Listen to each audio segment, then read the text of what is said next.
koin, että tämä on tärkeä, tarpeellinen opas sen takia, koska lain tasolla asiat on määritelty kuitenkin aika yleisellä tasolla ja vasta sitten täällä oppaassa paremmin niin kuin päästään ihan rakennuksen osiin ja määritellään sitä, että nämä osat on yhtiön vastuulla ja nämä osat sitten taas osakkeenomistajan vastuulla.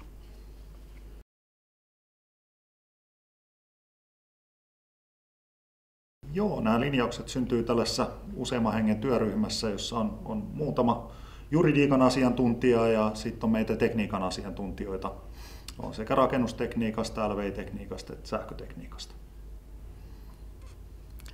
Ja tavallaan syntymekanismiin kai voi sanoa sen, että voi tulla uusia oikeustapauksia, joiden nojalla tiedetään, miten pykäliä tulee tulkita.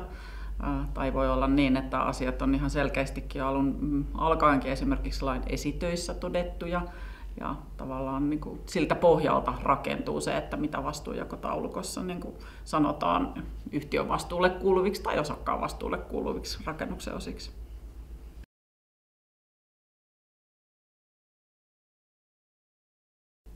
No, pelastuslakia ollaan uudistettu ja tämän uudistuksen jälkeen, sitten kun se tulee voimaan tämä uudistus, niin vastuu ei jakaudu, vaan käytännössä 1. tammikuuta 2026 alkaen palovarotinten osalta kunnossapitovastuu kuuluu rakennuksen omistajalle ihan riippumatta siitä, onko siellä tämmöinen sähköverkkoon kytketty palovarotin vai onko sitten niin paristokäyttöinen palovarotin kyseessä. Eli nämä paristokäyttöiset palovarottimet on siirtymässä yhtiön vastuulle, rakennuksen omistajan vastuulle, jos ihan täsmällisiä ollaan.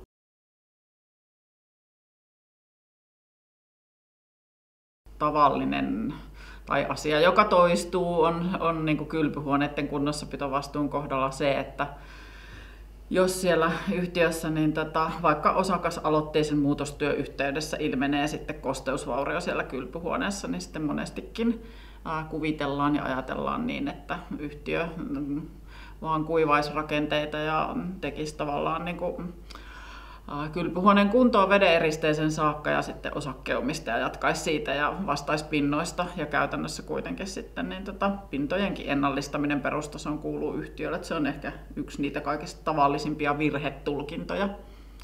Ja olisiko sitten niin, että yksi mielestäni aika usein toistuva on se, että niin kun mietitään liesikupuja ja liesituulettimia ja tavallaan ne on niin kuin sekaisin, että kummasta on kyse ja epäselvää, että kumman vastuulla. Joo, tuosta tämä opas on harvinaisen hyvä, että siellä on kuvat ja yksiselitteiset selitykset, että mikä on liesikupu ja mikä on liesituuletin ja mikä on niiden erot.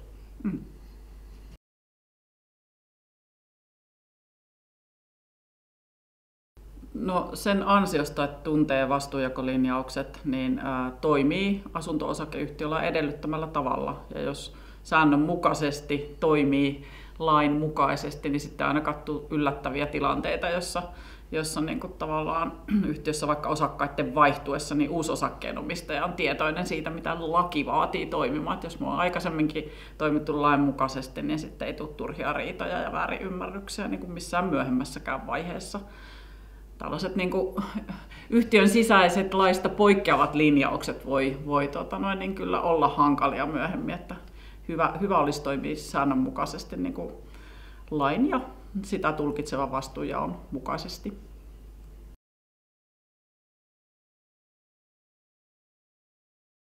Uusimmassa painoksessa on lisätty paljon erilaisia uusia teknisiä laitteita tai kuvattu erilaisia teknisiä laitteita. On tullut uusia hanoja, lattiakaivoja, talotuuletin ja sitten lisäksi on uusia esimerkkitapauksia. Kyllä, ja sitten on myöskin niin tietysti kaikista uusimmat linjaukset on aina siinä uusimmassa versiossa, että senkin takia kannattaa käyttää aina sitä uusinta versiota.